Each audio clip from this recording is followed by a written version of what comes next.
الله والصلاة والسلام عليك يا حبيب الله. ما زلت متواصلة معكم في سلسلة حلويات عيد الفطر إن شاء الله، واليوم جبت لكم هذه الوصفة الأكثر من رائعة بمقادير جد بسيطة. فقط تابعوا الفيديو للأخير ورايحين تحضروها في وقفة.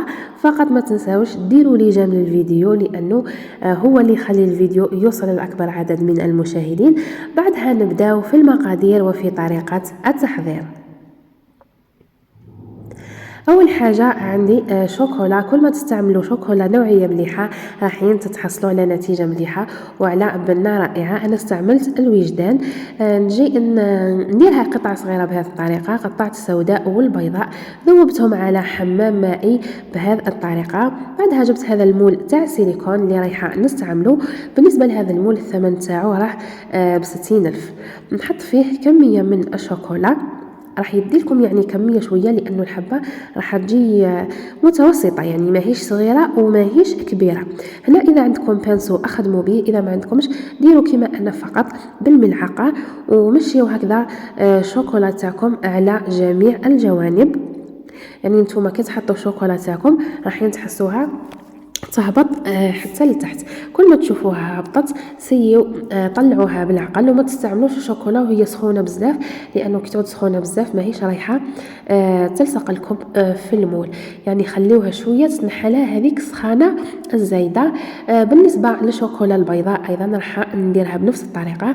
هنا فقط يعني لضيق الوقت كنت خدمت لكم فقط 6 حبات باش نقدم لكم الفيديو في اسرع وقت. بعد ما تكملوا الشوكولا تاعكم دخلوا المول تاعكم للثلاجه يعني للمجمد وخليوه حتى يجمد. بعدها زيدوا له دوزيام كوش ودخلوه للمجمد.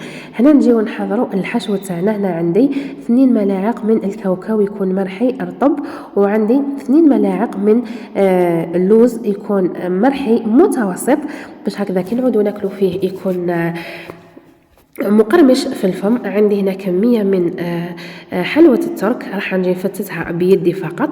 وانتوما في الحشو استعملوا واش حبيتوا، يعني ماشي شرط ديروا واش درت انايا. تقدروا ديروا نواد كوكو مع نيسلي، تقدروا ديروا فقط كاوكاو تلموه بالمعجون، يعني نتوما حرار.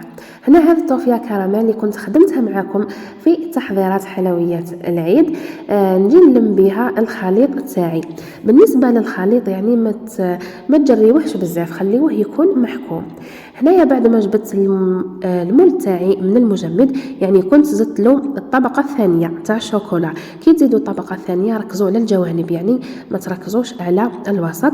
ندير هنا في كل حبه ملعقه من الطوفيه كراميل. كما قلت لكم بالنسبه للحشو نتوما احرار ديروا واش حبيتوا. هنا في هذه المرحله تحبوا تعوضوها بشوكولا المرجان ولا كونفيتور ولا كريمه الفستق، نتوما احرار. انا كانت متوفره معايا الطوفيه استعملت الطوفيه. جبت حبات من الجوز نديرهم هكذا قطع شويه كبار ونحطوهم كطبقه بهذه الطريقه. بعدها نجيب الحشو تاعي. بالنسبه للحشو كما قلت لكم لازم يكون حاكم روحه، ما ديروش جاري بزاف باش ما يسيح لكمش من الحبه. نحط في كل حبه يعني حتى لازم تعمروها مليح، لانه كل ما تعمروهاش من بعد كي تجيو تنحيو الحبه تاعكم رايحه تتكسر. بعد ما نعمروهم ندخلوهم للمجمد، خليوهم مده ساعتين ولا يعني على حساب درجه البروده تاع المجمد تاعكم. لازم هذاك الحشو اللي لداخل يجمد، لو كان ما يجمدش وتنحيو الحبه رايحه تتكسر معاكم.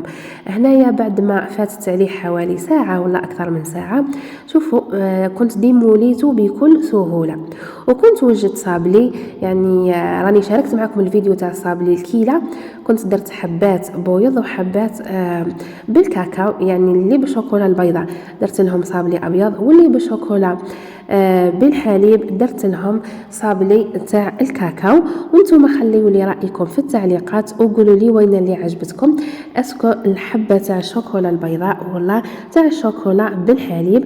كما قلت لكم هنايا غير ما تنحيوها حطوها مباشره فوق الحبه تاع الصابلي رايحه تلصق، لانه هذاك الخليط كما شفتوه فيه طوفيه ورايحه تلصق في الحبه تاع الصابلي. بالنسبة للتزيين من الأعلى كنت كل حبة حطيت فيها كمية قليلة من الطوفية كراميل، وبالنسبة للحبات اللي بالشوكولا بالحليب درت لهم هاد الحبيبات اللي جايين في اللون الدوري ولا الذهبي، والحبات اللي بالشوكولا البيضاء راح ندير لهم حبيبات باللون الأبيض والوردي.